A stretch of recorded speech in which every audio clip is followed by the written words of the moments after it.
ఉన్న బంగారాన్ని విడిపించి ఆ రోజు ఆన్లైన్ రేటుకే మేము కొంటాం. Sharma gold company. నమస్తే రమగారు. నమస్తే జయ. రమగారు, మనము సాధారణంగా ఏమనుకుంటూ ఉంటామంటే దీపాలు పెట్టిన తర్వాత ఇంట్లో ఉన్న చెత్త బయటకు వేయకూడదు, అసలు ఇల్లే ఊడవకూడదు అని కొన్ని చోట్ల వింటా ఉంటాము. నేను కొంతమంది దగ్గర విన్నానండి, సాయంత్రం కూడా ఇల్లంతా నీట్గా ఊడ్చుకొని దీపాలు పెట్టుకుంటారు. దీపం పెట్టి తలుపు తీయటం ముయ్యటం ఇలాంటి కార్యక్రమాలన్నీ జరుగుతూ ఉంటాయి. ఇంట్లో చెత్త ఈవినింగ్ దీపం పెట్టేసి నాకు బయట పడేయకూడదా? ఇవేంటంటే జనరల్గా ఎలా ఉంటాయంటే జయ, ఏ విషయమైనా ఒక అందుకు మొదలు పెడతారు, ఒక పాయింట్ మీద ఇది స్టార్ట్ అవుతుంది, అలా ప్రచారం అవుతుంది. క్రమంగా రోజులు గడిచే కొందికి ఇలా చెయ్యాలని ఫిక్స్డ్గా ఉంటుంది. ఎందుకు చెయ్యాలి ఎందుకు చేయకూడదు అనే జస్టిఫికేషను సమాధానము చెప్పబడదు. తరాల వెంబడి వెళ్ళేసరికల్లా ఇలా చేస్తే అదేదో అయిపోతుంది, అలాంటివి కూడా వస్తాయి. మనకి కరెంట్ వచ్చి ఎన్నేళ్ళు అయి ఉంటుందంటావు? ఒక 70-80 ఏళ్ళు అయి ఉంటుందా సుమారుగా. మా చిట్టుగూడూరుకి 70s వచ్చింది. 77 దివిసి 30 తర్వాత మొత్తం స్తంభాలన్నీ పడిపోయినాయి. అప్పుడు నా 40 వాట్స్ బల్బు, మాది పెద్ద పెద్ద హాల్స్, మావి గుడ్డి దీపాల్లా ఉండేవి. గుడ్డి దీపాలే, ట్యూబ్ లైట్లు బాగా తర్వాత వచ్చిన అవి ఎప్పుడు టపటపలాడుతూ ఉండేవి. అంతకుముందు పెట్రోమాక్స్ లైట్లు అవి ఉండేవి. నేను నా విషయం ఎందుకు చెప్తుందంటే ఇది గొప్ప వ్యవహారం అని కాదు. 70sకి ముందు మనకి కరెంటు చాలా తక్కువ. 70కి ముందు, 70 ఎక్కడుంది? ఓ 100 ఏళ్ల క్రితం ఉందా? ఏం లేదు, మొన్నే 50 ఏళ్ల క్రితం కదా. ఇప్పుడు మనం పాటించే చాలా ఆచారాలు పద్ధతులు నిన్న మొన్న ఏర్పడిన సోషల్ మీడియా ప్రచారం వల్ల వచ్చినవే కాదు. లోకసహజంగా పెద్దవాళ్ళందరూ చెప్తే చేసేవి మనం. అంతకుముందు మనకి ఏముండేవి? దీపాలు ఏదో ఆముదం దీపాలు. కిరోసిన్ వచ్చి ఒక 100-150 సంవత్సరాలు అయింది. కిరసనాయిలు 100 ఏళ్ళ పైన అయింది. కిరోసిన్ పోసిన చిన్న చిన్న దీపాలే.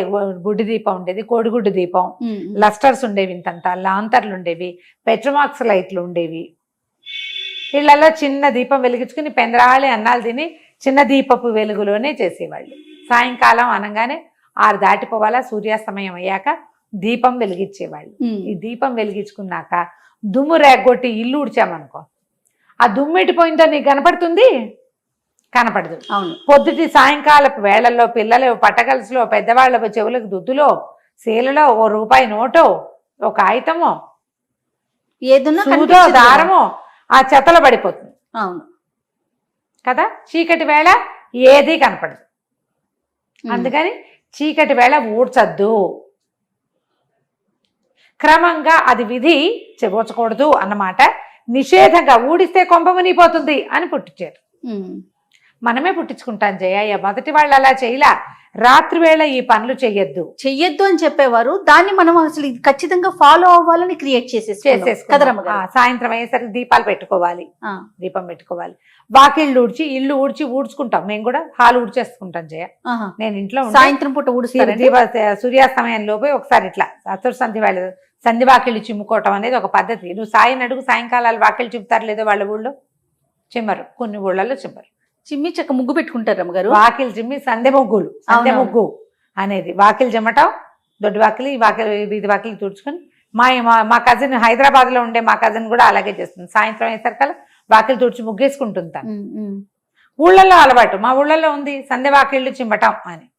సాయంకాలం ఒక చీపురు వేసుకోవటం మా ఇంట్లో చిట్టుగూడూరులోనూ అలవాటు ఉంది, నాకు ఇప్పటికీ అలవాటు ఉంది. హాలు అండ్ దేవుడు గదేవి ఊడ్చేసుకుంటాను నేను. ఉంటే నేను ఇంట్లో ఉంటే తుడిచేసుకున్నాక అప్పుడు దీపం పెట్టుకుంటాం. అప్పుడు కాళ్ళు చేతులు మొహం కడుకోవడం, ఓ చెంబు నీళ్ళు పోసుకోవటము, అప్పుడు దీపం పెట్టుకోవటము, ధూపం వేసుకోవటము, హాల్లో వాకిట్లో లైట్లు వేయటము. సాయంత్రం పూట దీపం పెడతారా రమ్మగారు మీరు? ఇంట్లో ఉంటే. ఇంట్లో లేకపోయినా నేను 7 గంటలకైనా 8 గంటలకు వెళ్ళిపోతాను. ఎప్పుడు వెళ్తే అప్పుడు 7-8 లోపల వెళ్తే పెట్టేసుకుంటుంది. మరి 9-9:30 అయితే పెట్టను. కానీ సాయంకాలం 7-8-7:30 అంతే. 8 దాటితే చెయ్యను. అప్పటికి భోజనాల వేళ కూడా అయిపోతుంది. ఏదో రాత్రి ఎక్కిపోయిన ఫీలింగ్ వస్తుంది, అదే పెట్టుకుంటాను. చాలా మందికి అలవాటు ఉంటుంది.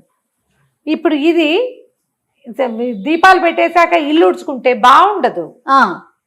అందుకని లైట్లన్నీ వేశాక ఇల్లు ఉడ్చుకోవద్దు, ఇల్లు వాకిలు ఊడ్చేసుకోండి, వెలుగుండగానే వాకిలు ఊడ్చుకోండి అంటారు.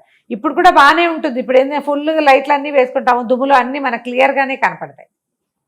చేసుకోవచ్చు. దానివల్ల కొంప మునిగిపోతుందని అనుకో, శుభ్రంగా లేదనుకో ఏం చేస్తాము?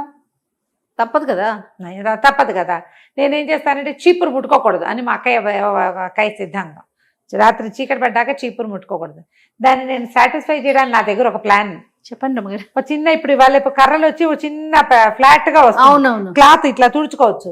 నేను వంటిల్లు హాలు చెత్తగా ఉన్నాయి, నేను చేయలేదు, 8 అయిపోయింది, దీపం పెట్టడం ఇప్పుడు అని అనుకున్నాను అనుకో, బయటకెళ్ళాక ఒకసారి హాలు కిచెన్ ఆ గుడ్డదాంతో లాగేస్తాను చెత్త పక్కకి, ఇల్లు క్లీన్ గా ఉంటుంది. చీపురు తీయను. చీపురు పట్టుకోరు.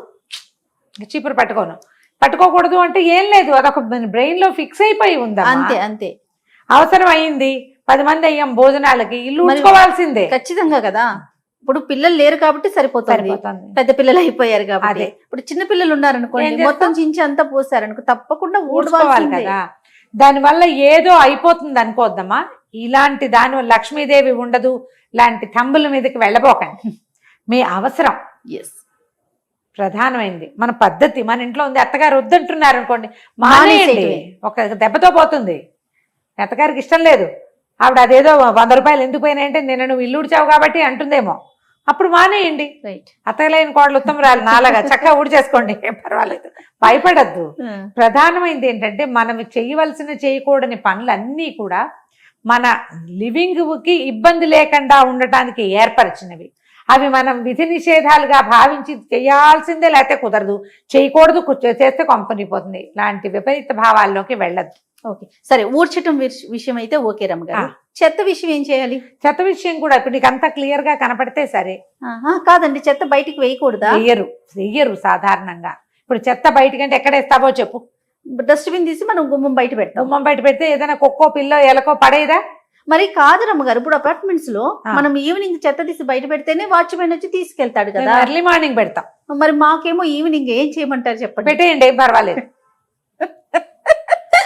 పెట్టేయండి. మీ బిల్డింగ్ లో నుంచి పొద్దునే కదా వెళ్తుంది, అంతే కదా. నైట్ మొత్తం కలెక్ట్ చేసుకుని వాచ్మెన్ కింద పెడతాడు, కానీ మీ బిల్డింగ్ దాటదుగా. దాటదు. మీ బిల్డింగ్ అంటే నీళ్ళే కదా. లక్ష్మీదేవి మా బిల్డింగ్ మీ బిల్డింగ్ లోనే ఉందమ్మా. అమ్మయ్య, ఇలాగా ప్రతిదీ కాంప్లికేటెడ్.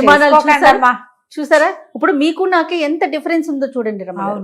మీకు మార్నింగ్ తీసుకెళ్తారు, మాకు మరి ఈవినింగ్ తీసుకెళ్తారు. ఏం చేయాలి? అలాంటప్పుడు చెత్తని ఇంట్లో పెట్టుకోలేం కదా. అవును, పొద్దునే పంపించేసారు, సాయంత్రమే పంపించేసారు, ఏం పర్వాలేదు, మీ బిల్డింగ్ దాటదు కదా, కాబట్టి అలా అనుకోని అంతే, ఏం పర్వాలేదమ్మా. ప్రధానమైనది ఇల్లు శుభ్రంగా ఉండటం, మీ మనసుకి భయం లేకుండా ఉండడమే ఇంపార్టెంట్. లైఫ్ మనకి అసలే చాలా కాంప్లికేషన్స్ వచ్చినాయి మనకి, వాటిని ఏం చేయలేకపోతున్నాం. సమాధానం లేని ప్రశ్నలు మన జీవితానికి ఎన్నో. ఇలాంటివి పాత పద్ధతుల్ని కొత్త వాటిని మేళవింపు చేసుకుని అలా చేస్తే అదైపోతున్నామో, ఇలా చేస్తే కొంపనిపోతున్నామో, ఏం భయపడకండి. అలా ఏం అవ్వదు. మీరు స్థిమితంగా ధైర్యంగా భగవంతుడి పట్ల విశ్వాసంతో ప్రపంచం పట్ల ప్రేమతోటి ఉన్నంత కాలం ఏమీ అవ్వదు, అన్ని బాగానే ఉంటుంది. మానసిక ప్రశాంతతతో ఉన్న కాలం ఇంకా అసలు దాంతో ఉన్నంత కాలం ఏది అవసరం లేదేమో. లక్ష్మీదేవి ఎక్కడికి వెళ్ళదు, మన ఊళ్ళోనే ఉండదు, ఎక్కడికి వెళ్తే ఏం పర్వాలేదు. రైట్. థ్యాంక్ యూ రామ్ గారు. నమస్తే.